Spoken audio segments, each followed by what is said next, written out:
线上的家人朋友们平安，我是梦幻厨房在我家的 Vivian。 夏天到了，就是想吃那种咸香酸甜的食物，最好还要做法简单。今天分享的越南春卷完全符合上述条件，简单备个料包一包就可以上桌开吃了。今天的这个越南春卷的包法还有经典的酱料呢，是直接跟一位越南朋友学的。妈妈呀，简直是太完美了，老公跟小孩都说这根本就是越南餐厅的越南春卷味嘛！大家一定要试做一次看看，真的很有成就感的一道食谱。很多朋友在包的时候很容易把皮给弄破，今天呢分享小撇步，让你轻松又快速的包出漂亮的越南春卷。不啰嗦，立马来备料，所有材料配方就请大家自行萤幕截图。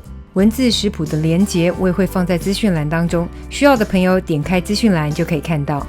先来调个经典的基础酱料，建议先按照我的配方调一次哦。调好了以后先尝尝看，真的咸甜酸还想再调整的话，那就再微调了。我自己是蛮满意这个比例配方的，好吃。这个酱料就先放一旁备用。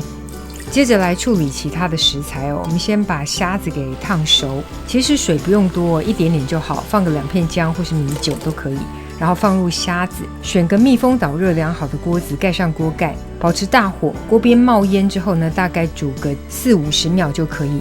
基本上只要虾子全部变色就好了，不用煮过久，熟了就好。可以泡一下冰水，然后剥虾。如何快速的剥虾，之前也分享过影片，大家再搜寻一下频道咯。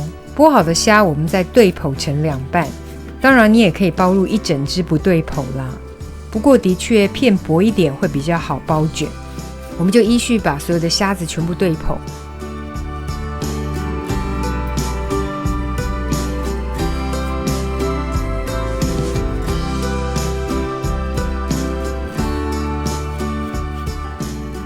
接着我们来处理越南米线，这个牌子是越南朋友推荐我买的，但是怎么念我嘛是不知道，大家就参考包装图案去购买。这个米线完全不用煮，直接用热水来泡就可以。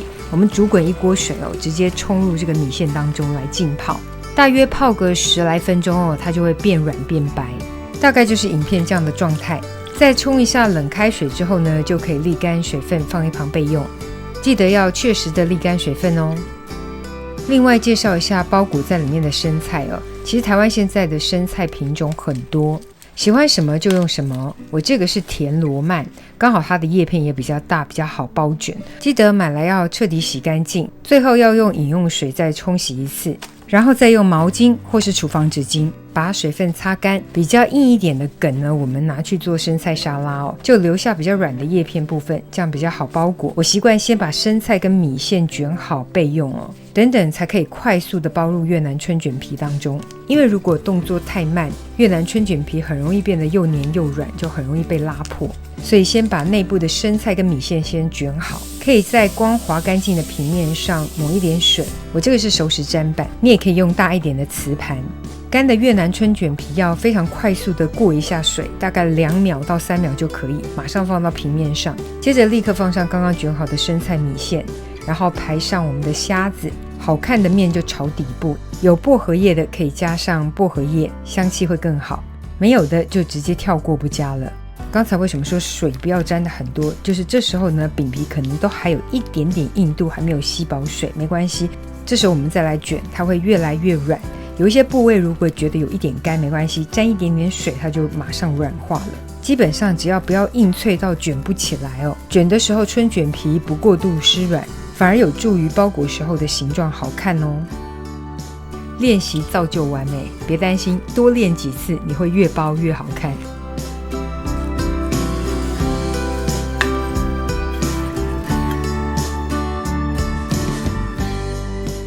超级清爽开胃的越南春卷，等你交作业。White is the color of flowers in springtime, red the color of blood through my veins, blue is the color of when you were leaving. Tell me, let me know what you feel inside, 'cause you don't know me by name, you don't know me 今天的食谱分享，别忘了按赞、订阅、开启小铃铛，然后记得分享给亲朋好友，让他做给你吃。耶稣爱你，我也爱你，我们下次见，拜拜。